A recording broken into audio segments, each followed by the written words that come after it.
Okey, hari ni saya nak bahas sikit mengenai automotive relay ni yang 5 kaki dan juga electronic relay 5 kaki juga.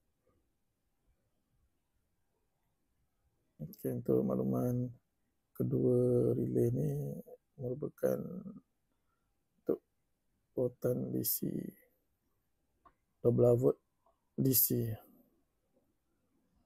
Okey,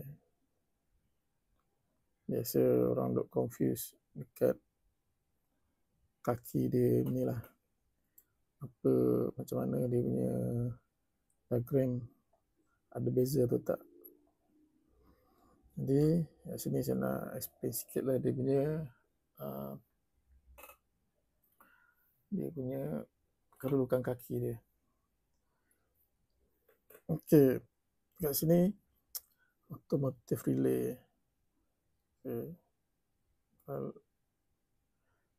Susunan ni, yang bawah ni kaki 30.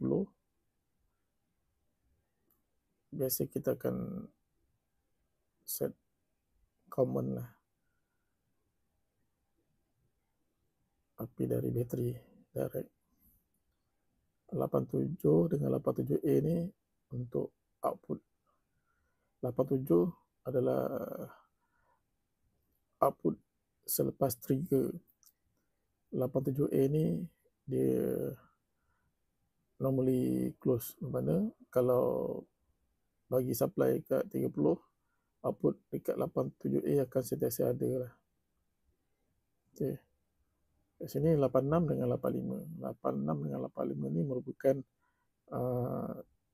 switch ataupun gegelung yang akan aktifkan output ni lah. Jadi kat sini 30 masuk, output dia akan pergi 87A dengan 87 secara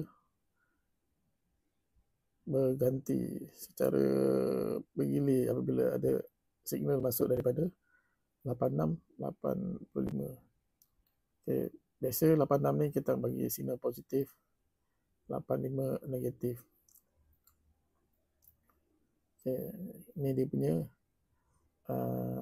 susunan asal dia lah. Okay. Banding dengan ni electronic relay. Okay. Kat sini dia pun ada dah tulis kata ni, normally open, normally close. Jadi persamaan dia kat sini, normally close ni kaki sini sama dengan 87A kat sini, dan normally open ni sama dengan 87. So kaki ni adalah kaki 87, ni 87A. Manakala yang bawah ni merupakan ini kaki 86 dan ini kaki 85 dan ini kaki 30 common. So dia sama saja, beza size dengan output current lah. Okay. Jadi kat sini untuk elektronik relay ni dia pun ada output masing-masing lah. Contoh kat sini ni model 80, ini 10A, untuk 10A saja maksimum. Manakala yang ni dia boleh dapat sampai 80A output dia. Jadi device ataupun beban, motor, kipas, horn, contoh kalau horn tu dia boleh tarik current sampai 40A, so yang automotive relay ni sesuai lah pakai. Manakala untuk ni tak sesuai lah, sebab dia boleh bagi sampai 10A saja.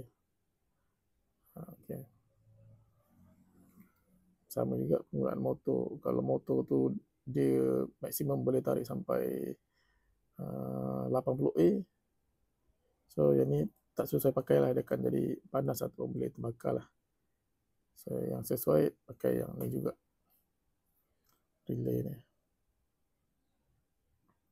Okay. Itu sajalah perkongsian dari saya.